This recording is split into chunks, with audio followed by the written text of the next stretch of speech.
N'amajambo Perezida Evariste Ndayishimiye yajeje gutangaza ubwo yaraganutse ashitse ku kibuga c'indege ca Bujumbura ari kumwe n'umutambukanyi we mu gihe bavuye mu gihugu ca Ethiopia mu gisagara ca Addis Abeba. Nitekana umunezero ntangere vyo gusubira kubana namwe abanywanyi bacu mubana natwe mu makuru n'ibiganiro vya misi yose tubandanya gushikiriza kuri nombonesha kuri yacu kandi yanyu Muhuza TV.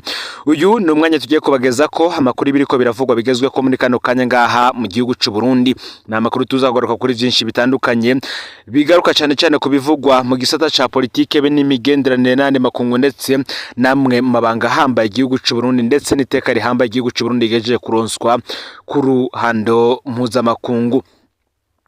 Ni mu gihe ku munsi weje aribwo vyatangajwe ko Perezida Ndayishimiye yarajeje gushikirizwa uburongozi bw'umwe bwa Afrika. Vyari bijeje kuba ya Addis Abeba mu gihugu ca Ethiopia ahari ko habera inama igire ya 39 y'abakuru b'ibihugu n'amareta ugize ubumwe bwa Afrika. Evariste Ndayishimiye akaba baye umurundi wa mbere arongoye ubumwe bwa Afrika, abaye kandi umunyafrika wa 24 ajejwe ayo mabanga. Perezida Ndayishimiye akaba agiye kurongora ubumwe bwa Afrika mu kiringo c'umwaka nk'uko amategeko y'uwo muryango abitegekanya. Perezida Ndayishimiye kandi agiyeho arungiswe n'umuryango wa Afrika yo hagati CAC asubire Perezida Joao Lourenço wa Angola muri SADC yari mu mabanga kuva muri nzero umwaka w'2025. Atagihindutse kandi Perezida Ndayishimiye nawe akazosubirirwa na Perezida John Mahama wa Ghana uturuka muri CEDEAO mu ntango z'umwaka mu 2027. Bamwe bati ese koko Perezida Ndayishimiye yokoresha ayo mabanga mu kunga abanyafrika maze ntabe ku ruhande rwa bamwe akabarwanisha n'abandi yakoresha ayo mabanga mu gukomeza iteka n'umwidegemvyo ry'umunyafrika rizoba ngariteka rikomeye ku Burundi bwacu twese nk'uko abasanguzi mu vya politike babivuga. Ndayishimiye ati rero turakeza abarundi bose kuko berekanye imbere y'amakungu yuko bashoboye kandi igihugu cabo gishoboye kuba arico gitwara ibendera rya Afrika imbere y'ibindi bihugu. Iryo shiramwe twifuza yuko riba ishiramwe rigizwe n'ibihugu bifise ubumwe, bifise amahoro, bifise umutekano. Ayo niyo majambo umukuru w'igihugu Ndayishimiye Evariste Ndayishimiye ashikirije ku kibuga c'indege mpuzamakungu citiriwe Melchior Ndadaye Bujumbura aho yaravuye mu gihugu ca Ethiopia kuri uyu munsi igenekerezo 16 Ruhuhuma uyu mwaka wa 2026 aho yaravuye gushikirizwa icesi ntayo kurongora ishiramwe ry'umuryango ugize ibihugu bigize ubumwe bwa Afrika. Yagize ati turashimira cyane abakuru b'ibihugu bigize umwe bwa Afrika ukubona baradushizeko icizere bakadutora mu bindi bihugu vyinshi. Turashimira kandi abakuru b'ibihugu bagize akarere ka Afrika yo hagati kuko aribo bizeye Burundi bakaburungika kuja kwitoza muri ico kibanza. Tugashimira kandi abakuru b'ibihugu bagize iryo shiramwe bose kukubona barashize icizere ku Burundi kuko nabo nyene iyo batadutora bitari gukunda. Iyo batadutora bitari gukunda cyo kimwe nabagize uruhara mu kuvugira Burundi bakavuga ko bimeze neza kugira ngo bwizegwe. Abandanya ati amabanga dutorewe na amabanga atoroshye kuko Burundi bugiye kuba ari bwo butwara ibendera rya Afrika mu makungu. Burundi kandi nibwo bugiye kuba umuhivu ufatanya ibihugu bigize umuryango umwe bwa Afrika. Iryo shiramwe twifuza yuko rero riba ishiramwe rigizwe n'ibihugu bifise ubumwe, bifise amahoro kandi bifise umutekano. Sivyo gusa kandi kuko yongeye amenyesha ko imigambi yashikirijwe igiye kugenderwa ko ari imigambi isanzwe hari ishiramwe ry'umwe bwa Afrika iri mu mugambi uzoshika mu mwaka w'2063. Ati yo ninzira twamaze guca tubona ko ibihugu byose byari bikwiye kuba koko ari ibihugu vyifashe kandi biteye imbere muri uwo mwaka w'2063. Bamwe bati igihugu c'u Burundi kiraronse iriteka mu makungu ku rwego mpuzamakungu kironse iteka ridasanzwe ry'uko umukuru w'igihugu wacu ari we yegukana iri kamba ryo gutwara muri iki kiringo c'umwaka umwe kuva mu mwaka w'2026 gushika mu mwaka w'2027. Bamwe bati ese koko inyungu igihugu kironke yo gifise umukuru w'igihugu atwara umuryango umwe bwa Afrika zoba ari zihe? Nkuko turaza kubagezaho urutonde rw'abakuru b'ibihugu 23 bamaze kurongora umwe bwa Afrika. Perezida Ndayishimiye akaba agiye kuba 24. Turaza kandi no kubereka ibidahonduka kubera umuntu atwaye umuryango. Ubu naho turabira hamwe ivy'igihugu avamwo gishobora kunguka. Icambere harimo gutumigwa mu nama zikomeye ku isi. Mu kiringo c'umwaka umukuru w'ishiramwe ry'ubumwe bwa Afrika aratumirwa mu ntama zikomeye ku isi akavuga ku izina ry'umuryango wa Afrika yunze ubumwe. Nakajyo keza rero k'igihugu ciwe giheze kikaboneka mu gihe gishobora kuba kitari kizwe. Ikigira kabiri hazamwo akaryo ko kuvugana n'abakomeye mu isi. Kuko utwara umwe bwa Afrika mu kiringo c'umwaka asanga vyoroshe gushikira abategetsi bakomeye harimwo abanyamerika, Ubushinwa, umwe bwa Buraya, Ubuyapani, Uburusiya ndetse n'abandi. Umukuru kandi w'umwe bwa Afrika ni warongora inama zikomeye z'umwe bwa Afrika. Niwe rero azi urutonde aranagira uruhara mu gutora teme umwe bwa Afrika izokorera ko mu kiringo c'umwaka. Umukuru w'umwe bwa Afrika aragira uruhara rukomeye mu bijanye no gutorera umuti amatateri hagati y'ibihugu vya Afrika. Inyungu ku mukuru w'umwe bwa Afrika. Ku giti ciwe umukuru w'ubumwe bwa Afrika ntahembwa undi mushahara kubera asanzwe ahembwa n'igihugu ciwe, ariko umwe bwa Afrika niyo ifata mu minwe ingendo zose akora ku izina ryayo.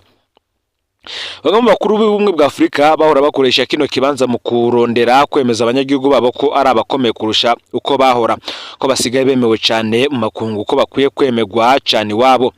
Uko igihugu rero batwara kiba kitifashe neza niko baca bakoresha kino kibanza mu kwihimbaza ko bakomeye. Iyo ari igihugu gisanzwe gikomeye nta bikomeye bakora vyo guhimbaza ko perezida agiye kurongora umwe bwa Afrika, byose bivana naho igihugu kigeze mu iterambere. Umukuru w'igihugu arunguka kumenyekana mu isi, yaciye ubwenge n'inyuma y'ayo mabanga asanga aguma akenegwa ku rwego mpuzamakungu. Hari n'abandi atawusubira kubibuka inyuma y'ayo mabanga. Ese rero inyungu z'igihugu zoba ari izihe? Igihugu perezida w'umwe bwa Afrika avamwo kirunguka cyane nko mu bijanye n'amahoteli kubera kiberamo amanama menshi mu kiringo c'umwaka, kirangenderwa n'abashitsi benshi. Igihugu cisanga kimeze nk'umugwa mukuru wa Afrika yose. Igihugu kirashobora kandi kongereza abagenzi kubera uwo mwaka perezida abonana n'abantu benshi bakomeye mu isi. Igihugu kiraboneka kurusha uko cahora ku rwego mpuzamakungu. Perezida avyigenjejemwo neza haraboneka imfashanyo nyinshi nshasha ziza mu gihugu ciwe, mbere hakabaho n'imigambi mishasha yerekeye Afrika yubakwa muri ico gihugu bivana n'ubwenge be n'ubukerebutsi abatwara ico gihugu bafise. Ngariko rero uko nyene igihugu umukuru w'ubumwe bwa Afrika avamwo giheze kikaboneka cyane, niko n'amabi akorerwa muri ico gihugu ashobora guca aboneka cyane. Ngo birahambaye rero ko ico gihugu giheze kikitunganya neza mu bisata bitandukanye, kuko ngo umwaka ari muto cyane ibintu bidateguwe neza umwaka wera atakivuyemwo. Mu bihugu bitwegereye Tanzania, u Rwanda na Kongo nivyo ari bimaze gutwara umwe bwa Afrika. Urundi bwo kwiga ingene kimwe cyose muri ivyo bihugu cungukiye mu burongozi bw'ubumwe bwa Afrika. Benshi ubwo havugwaga inkuru yuko President Ndayishimiye yoba agiye gutwara ubumwe bwa Afrika kuva ku munsi w'Imana igenekerezo 15 ruhuhu mu mwaka wa 2026, nibwo rero vyatangajwe ko President w'u Burundi Evariste Ndayishimiye ahawe kuba umukuru w'ubumwe bwa Afrika Union Africaine mu kiringo c'umwaka umwe. Yakaba baye President wa mbere w'u Burundi agiye muri ico kibanza. Kuba President w'ubumwe bwa Afrika ntibisigura kuba President wa Afrika, kuko nta bubasha na bumwe President w'ubumwe bwa Afrika bafise kuri bagenzi we barongoye ibindi bihugu vya Afrika. Ngo ni kibanza citeka gusa kugira haboneke uwurongora inama iyo abandi bakuru b'ibihugu vya Afrika bakoranye. Aranaserukira kandi Afrika mu nama mpuzamakungu zimwe. Ntabwo uhawe kurongora umwe bwa Afrika bisigura ubutwari budasanzwe bamugomye yoba arusha abandi bakuru b'ibihugu, ahubwo ni igihugu cibe kiba kiramukiwe. Baza baratangwa n'imiryango yo mu turere twa Afrika. Hagati muri iyo miryango naho ibihugu bigize bikaza birakuranwa. President Ndayishimiye yagiye muri ico kibanza kandi aserukiye umuryango wa Afrika yo hagati CEEAC. Ibihugu vyose birangana muri uwo muryango, yaba bito canke cyane nk'amazinga ya Komore canke binini nka RDC canke se Republika Iharanira Rusange ya Kongo, yaba bitunze rwose nka Afrika y'Epfo canke bikenye nka Malawi, vyose birashikirwa bikarongora iyo muryango. Umukuru w'umwe bwa Afrika ntabwo nawe agaba umwe bwa Afrika mu bikorwa vya misi yose. Umutegetsi mukuru muri urwo rwego nuwo bita President de la Mission de l'Union Africaine, muri kino gihe akaba ari Mohamedou Ali Yusuf wo muri Djibouti. Uko twabigarutse ko President Evariste Ndayishimiye abaye umukuru wa umwe bwa Afrika agira wa 24 ku munsi w'Imana uza. President Ndayishimiye murantunge kuri uyu munsi w'Imana President Ndayishimiye azosubira Joao Lourenço arongoye umuryango muri kino gihe.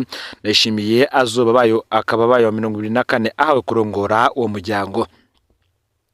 Uru rero ni urutonde rw'abagiye bararongora umwe bwa Afrika nk'uko tugiye kubagaruka ko nabo. Kuva mu mwaka w'ibihumbi 2002 gushika mu mwaka w'ibihumbi 2003 President Thabo Mbeki wa Afrika y'Epfo yatwaye igihugu ciwe kuva mu mwaka w'igihumbi kimwe amajana 1999 gushika mu mwaka w'ibihumbi 2008 akaba yaravuye ku butegetsi atanze imihoho. Kuva mu mwaka w'ibihumbi 2003 gushika mu mwaka w'ibihumbi 2004 Joaquim Chissano President wa Mozambique yatwaye igihugu ciwe nawe kuva mu mwaka w'igihumbi kimwe amajana 1986 gushika mu mwaka w'ibihumbi 2005 yavuye ku butegetsi arangije ibiringo vyose arekuriwe. Kuva mu mwaka w'ibihumbi 2004 gushika mu mwaka w'ibihumbi 2006 Olusegun Obasanjo wa Nigeria yatwaye igihugu ciwe inshuro zibiri mu mwaka w'igihumbi kimwe amajana 1976 gushika mu mwaka w'igihumbi kimwe amajana 1979 ndetse no kuva mu mwaka w'igihumbi kimwe amajana 1999 gushika mu mwaka w'ibihumbi 2007 yavuye ku butegetsi arangije ibiringo arekuriwe. Hariho President Denis Sassou Nguesso wa Congo Brazzaville uyatwaye kuva mu mwaka w'ibihumbi 2006 gushika mu mwaka w'ibihumbi 2007 yatwaye igihugu ciwe inshuro zibiri kuva mu mwaka w'igihumbi kimwe amajana 1979 gushika mu mwaka w'igihumbi kimwe amajana 1992 ndetse no kuva mu mwaka w'igihumbi kimwe amajana 1998 kugeza ubu. Kuva mu mwaka w'ibihumbi 2007 gushika mu mwaka w'ibihumbi 2008 harimo John Kufuor wo muri Ghana yatwaye igihugu cyo kuva mu mwaka w'ibihumbi 2001 gushika mu mwaka w'ibihumbi 2009 yavuye ku butegetsi arangije ibiringo arekuriwe. Kuva mu mwaka w'ibihumbi 2008 gushika mu mwaka w'ibihumbi 2009 hariho Jakaya Mrisho Kikwete wa Tanzania uyatwaye igihugu ciwe kuva mu mwaka w'ibihumbi 2005 gushika mu mwaka w'ibihumbi 2015 nawe akaba yaravuye ku butegetsi arangije ibiringo arekuriwe n'amategeko. Kuva mu mwaka w'ibihumbi 2009 gushika mu mwaka w'ibihumbi 2010 yari Muammar Gaddafi wa Libya yatwaye igihugu cyo kuva mu mwaka w'igihumbi kimwe amajana 1969 gushika mu mwaka w'ibihumbi 2011 yavuye ku butegetsi agandaguwe. Mu mwaka w'ibihumbi 2010 gushika mu mwaka w'ibihumbi 2011 harimo Bingu wa Mutharika muri Malawi yatwaye igihugu cyo kuva mu mwaka w'ibihumbi 2004 gushika mu mwaka w'ibihumbi 2012 yavuye ku butegetsi yishwe n'ingwara. Mu mwaka w'ibihumbi 2011 gushika mu mwaka w'ibihumbi 2012 hariho Teodoro Obiang Nguema Mbasogo wa Guinea Equatoriale atwara igihugu ciwe nawe kuva mu mwaka w'igihumbi kimwe amajana 1979. Kuva mu mwaka w'ibihumbi 2012 gushika mu mwaka w'ibihumbi 2013 harimo Thomas Boni wo muri Benin atwaye igihugu cyo kuva mu mwaka w'ibihumbi 2006 gushika mu mwaka w'ibihumbi 2016 yavuye ku butegetsi arangije ibiringo arekuriwe. Mu mwaka w'ibihumbi 2013 gushika mu mwaka w'ibihumbi 2014 hariho Haile Mariam Desalegn wa Ethiopia narongoye leta y'igihugu ciwe kuva mu mwaka w'ibihumbi 2012 gushika mu mwaka w'ibihumbi 2018. Mu mwaka w'ibihumbi 2014 gushika mu mwaka w'ibihumbi 2015 hariho Mohamed Ould Abdelaziz wa Mauritania uyarongoye igihugu cyo kuva mu mwaka w'ibihumbi 2008 gushika mu mwaka w'ibihumbi 2019 akaba yaravuye ku butegetsi arangije ibiringo arekuriwe kuri ubu akaba afunzwe. Kuva mu mwaka w'ibihumbi 2015 gushika mu mwaka w'ibihumbi 2016 hariho Robert Mugabe wa Zimbabwe yarongoye igihugu ciwe kuva mu mwaka w'igihumbi kimwe amajana 1980 gushika mu mwaka w'ibihumbi 2017 yavuye ku butegetsi atembagajwe n'abasirikare. Kuva mu mwaka w'ibihumbi 2016 gushika mu mwaka w'ibihumbi 2017 hariho Idriss Deby Itno wa Chad yarongoye igihugu ciwe kuva mu mwaka w'igihumbi kimwe amajana 1990 gushika mu mwaka w'ibihumbi 2021 yavuye ku butegetsi arasuye ku rugamba. Mu mwaka w'ibihumbi 2017 gushika mu mwaka w'ibihumbi 2018 hariho Alpha Conde wa Guinea Conakry yarongoye igihugu ciwe kuva mu mwaka w'ibihumbi 2010 gushika mu mwaka w'ibihumbi 2011 murantunga na 2021 akaba yaravuye ku butegetsi nawe atembagajwe n'abasirikare. Mu mwaka w'ibihumbi 2018 gushika mu mwaka w'ibihumbi 2019 Paul Kagame w'igihugu cy'u Rwanda niwe yarongoye umuryango w'ubumwe bwa Afrika kuva mu mwaka w'ibihumbi 2019 gushika mu mwaka w'ibihumbi 2020 harimwo Abdel Fattah al-Sisi wa Egypte arongoye igihugu cyo kuva mu mwaka w'ibihumbi 2014. Kuva mu mwaka w'ibihumbi 2020 gushika mu mwaka w'ibihumbi 2021 hariho Cyril Ramaphosa wa Afrika y'Epfo arongoye igihugu cyo kuva mu mwaka w'ibihumbi 2018. Kuva mu mwaka w'ibihumbi 2021 gushika mu mwaka w'ibihumbi 2022 hariho Antoine Felix Tshisekedi w'igihugu cya Repubulika Iharanira Intwaro Rusange ya Kongo akaba nabarongoye igihugu cyo kuva mu mwaka w'ibihumbi 2019. Kuva mu mwaka w'ibihumbi 2023 gushika mu mwaka w'ibihumbi 2024 hariho Macky Sall wa Senegal yarongoye igihugu cyo kuva mu mwaka w'ibihumbi 2012 gushika mu mwaka w'ibihumbi 2024. Binawe yavuye ku butegetsi arangije ibiringo arekuriwe n'ibwirizwa shingiro ryo muri ico gihugu. Kuva mu mwaka w'ibihumbi 2023 gushika mu mwaka w'ibihumbi 2024 Azali Assoumani wa Komori yarongoye igihugu ciwe inshuro zibiri mu mwaka w'igihumbi 1999 gushika mu mwaka w'ibihumbi 2006 no kuva mu mwaka w'ibihumbi 2012 kugeza ubu.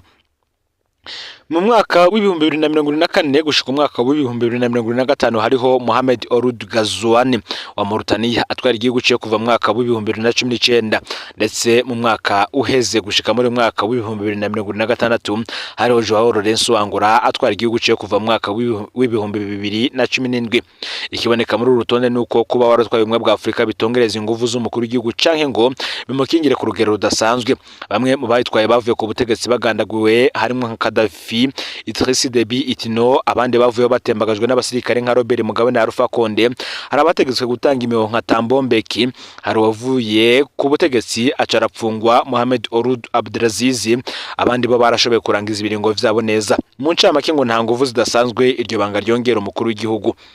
Ngaho rero amakuru yaragezwe ko muri kano kanya ufyonde subscribe canke sabone niba utarafyonda ko kugira ngo tuzucikanwa nadushikiriza usangiza no makuru bagenza aho bari hose kugira ngo nabo baje barashikirwa nabiriko biravugwa bigezwe ko ngaha mu gihugu cy'u Burundi ku mugabane wa Afrika ndetse no makungu ya kure muri rusangi. Ni Umuhoza TV rero Imana bahezagire mu bikorwa vyanyu vya misi yose muriko murakora.